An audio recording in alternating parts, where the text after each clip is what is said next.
Berikut ini adalah video pembelajaran ilmu pengetahuan alam kelas 7 semester 1 tentang metabolisme sel oleh Dwi Oktaviani dari SMP Negeri 1 Gandrung Mangu.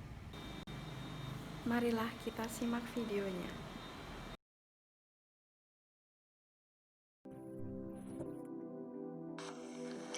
Kita akan membahas materi kelas 7 mengenai metabolisme sel.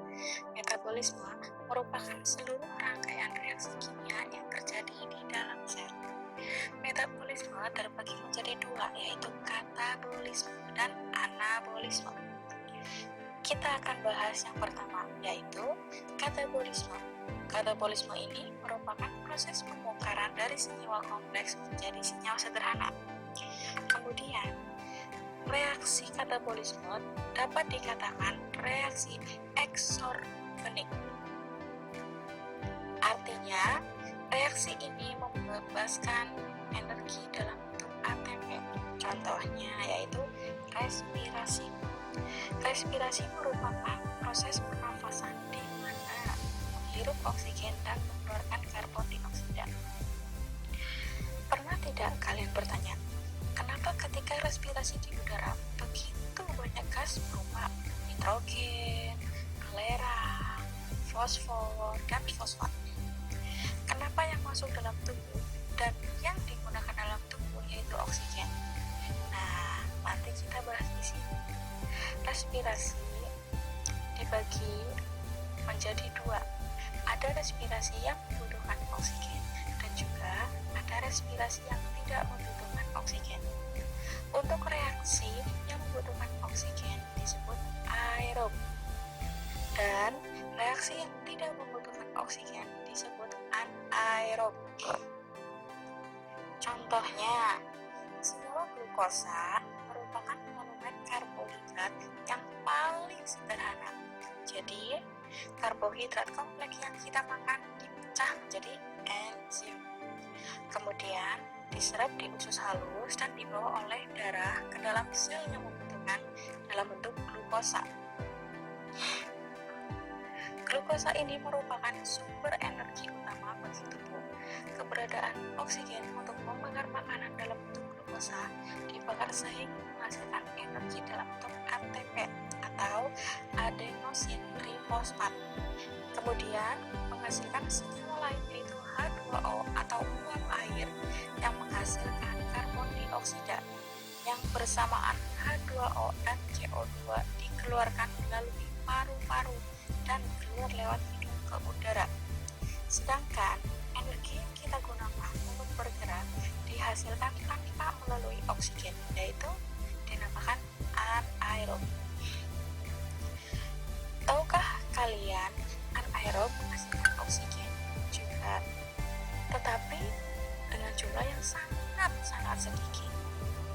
Anaerob ini membongkar senyawa C6, H12, O6 ini merupakan glukosa. Kemudian reaksi ini biasanya kita kenal dengan sebutan reaksi fermentasi.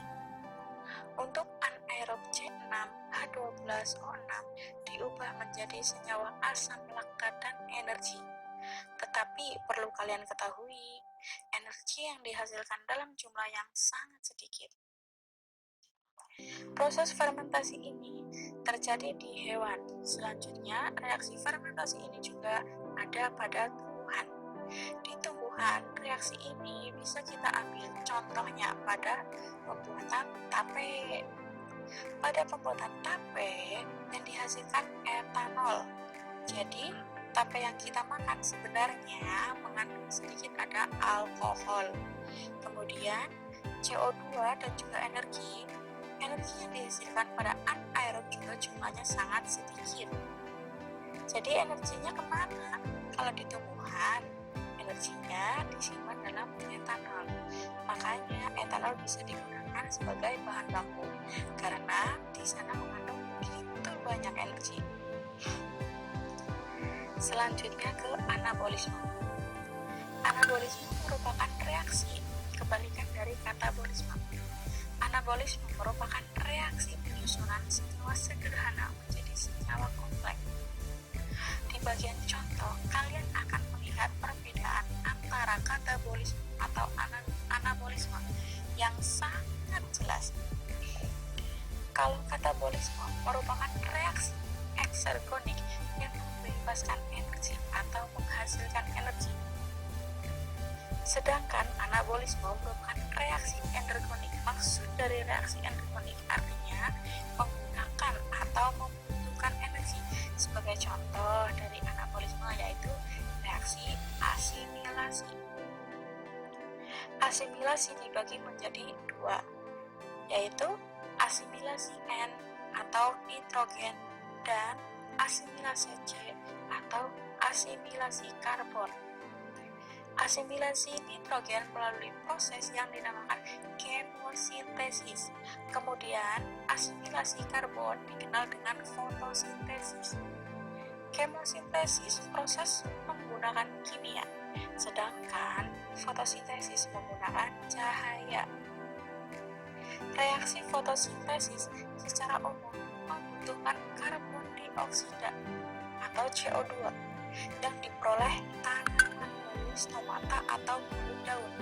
Kemudian ditambahkan dengan H2O yang diperoleh tumbuhan melalui akar tanaman dan akan menghasilkan C6H12O6 plus O2.